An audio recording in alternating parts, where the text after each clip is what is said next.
ஒரு கார்த்திகை மாதம் கருக்கிருட்டு.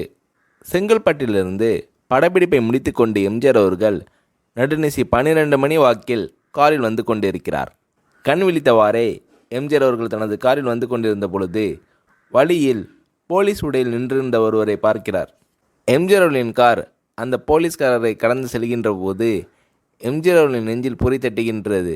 ஆளே நடமாட்டம் இல்லாத இந்த அர்த்தராத்திரியில் அந்த போலீஸ்காரர் பஸ்ஸுக்காக காத்து நிற்கிறார் என்பதை புரிந்து கொள்கிறார் எம்ஜிஆர் அவர்கள்.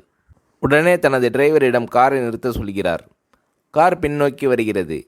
போலீஸ்காரர் அருகில் காரை நிறுத்தி கதவை திறந்து ஏறுங்கள், எங்கே போக வேண்டும் என்கிறார் எம்ஜிஆர். பரவாயில்லை, நான் பஸ்ஸிலே வந்து விடுகிறேன் என்கிறார் அந்த போலீஸ்காரர். நேரமாகிவிட்டது, இனி இந்த ரூட்டில் பஸ் கிடையாது, ஏறிக்கொள்ளுங்கள் என்று எம்ஜிஆர் அவர்கள் வலுக்கட்டாயம் செய்ய போலீஸ்காரர் வேண்டா வெறுப்பாக எம்ஜிஆர் அவர்களின் காரில் ஏறுகிறார். காரில் லைட் போட்டு சாப்பிட்டீங்களா என்று கேட்டுக்கொண்டே தன் சீட்டுக்கு பின்னால் இருந்த பிஸ்கெட் பழங்களை எடுத்து கொடுக்கிறார் எம்ஜிஆர். இப்படி ஓசியில் பயணம் செய்வதில் எனக்கு உடன்பாடு இல்லை. இன்னும் நீங்கள் உண்ண சொல்லி வேறு என்னை இழிவுபடுத்தாதீர்கள் என்று அந்த போலீஸ்காரர் மறுக்கிறார். பொன்மனச்செம்மல் பூரிக்கிறார்.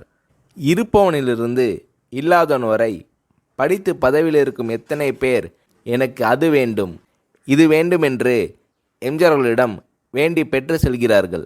ஆனால் சாதாரண பொறுப்பில் இருக்கும் இந்த போலீஸ்காரரின் நேர்மை எம்ஜிஆர் அவர்களை சிலிர்க்க வைத்து விட்டது.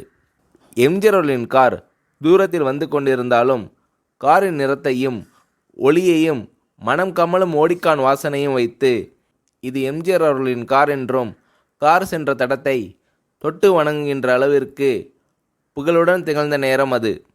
அரை மணி நேரம் கார் சென்று கொண்டிருக்கிறது. ஆனால் அதுவரை எம்ஜிஆர் அவர்களை பற்றி பெரிதாக போற்றி புகழ்ந்து பேசாமல் அந்த போலீஸ்காரர் பொருட்படுத்தாமல் வந்ததே எம்ஜிஆர் அவர்களுக்கு அந்த போலீஸ்காரர் மீது மிகுந்த மரியாதை ஏற்பட்டது. நான் தான் எம்ஜிஆர் என்கிறார் புரட்சித் தலைவர். கேள்விப்பட்டிருக்கிறேன் என்கிறார் போலீஸ்காரர். பொன்மனச்செம்மலின் முகத்தில் கோபம் இல்லை.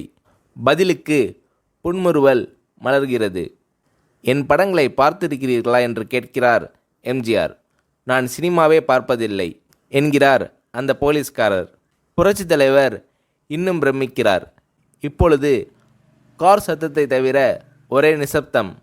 போலீஸ்காரர் தனது வீட்டிற்கு 1/2 கிலோமீட்டருக்கு முன்பே காரை நிறுத்த சொல்லி இங்கேயே இறங்கிக் கொள்கிறேன் என்கிறார்.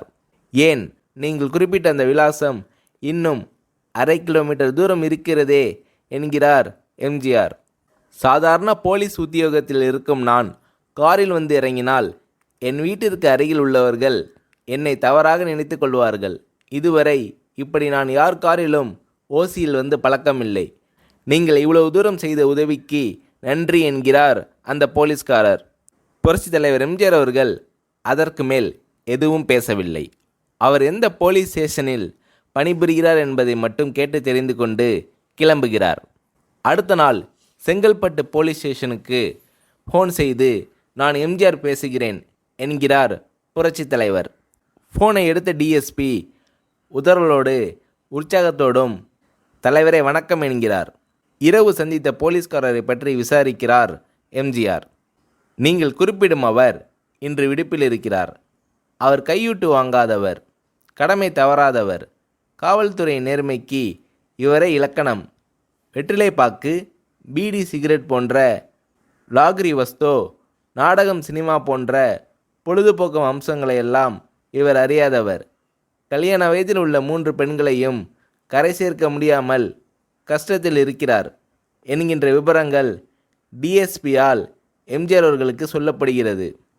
அவரை நாளை என் தோட்டத்திற்கு வர சொல்லுங்கள் என்கிறார் எம்ஜிஆர்.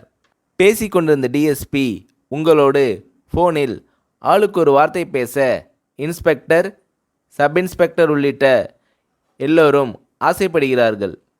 ஃபோனை அவர்களிடம் கொடுக்கலாமா என்கிறார் டிஎஸ்பி. புரட்சித் தலைவர் எம்ஜிஆர் அவர்கள் கொடுங்கள் என்கிறார். பேசுகிறார். அந்த போலீஸ் ஸ்டேஷனே புண்ணியம் பெற்றதாக புலகாகிதம் அடைந்தனர் அந்த போலீஸ்காரர்கள். மறுநாள் அந்த போலீஸ்காரர் ராமவரம் தோட்டத்திற்கு அழைத்து வரப்படுகிறார். அவரிடம் பேப்பரில் மடித்த பெரிய பணக்கட்டை கொடுத்து, இதை வைத்து உங்கள் பெண்களின் கல்யாணத்தை நடத்துங்கள் என்கிறார் எம்ஜிஆர். அந்த போலீஸ்காரர் மறுக்கிறார். நான் ஏதாவது உங்களிடம் காரியமாற்ற சொல்லி அதற்காக பணம் கொடுத்தால் அது தவறு. என்னால் ஆக வேண்டியது உங்களுக்கும், உங்களால் ஆக வேண்டியது எனக்கும் எதுவும் இல்லை. நான் உங்கள் கூட பிறந்த ஒரு சகோதரனாக நினைத்து கொடுக்கிறேன். பெற்றுக்கொள்ளுங்கள் என்று சொன்ன பிறகு கேட்டும் கூட கிள்ளி கொடுக்காத கனவான்கள் வாழும் இந்த உலகில் ரோட்டில் நின்றவனை அழைத்து சென்று அள்ளி கொடுத்த புரட்சித் தலைவர் எம்ஜிஆர் அவர்களின் கருணையில் நெகிழ்ந்து போய் பெற்றுக்கொள்கிறார் போலீஸ்காரர். பிறகு ஒரு தேதியில் புரட்சித் தலைவரே சென்று அந்த போலீஸ்காரரின் 3 பெண்களின் திருமணத்தை நடத்தி வைத்து வாழ்த்தியிருக்கிறார்.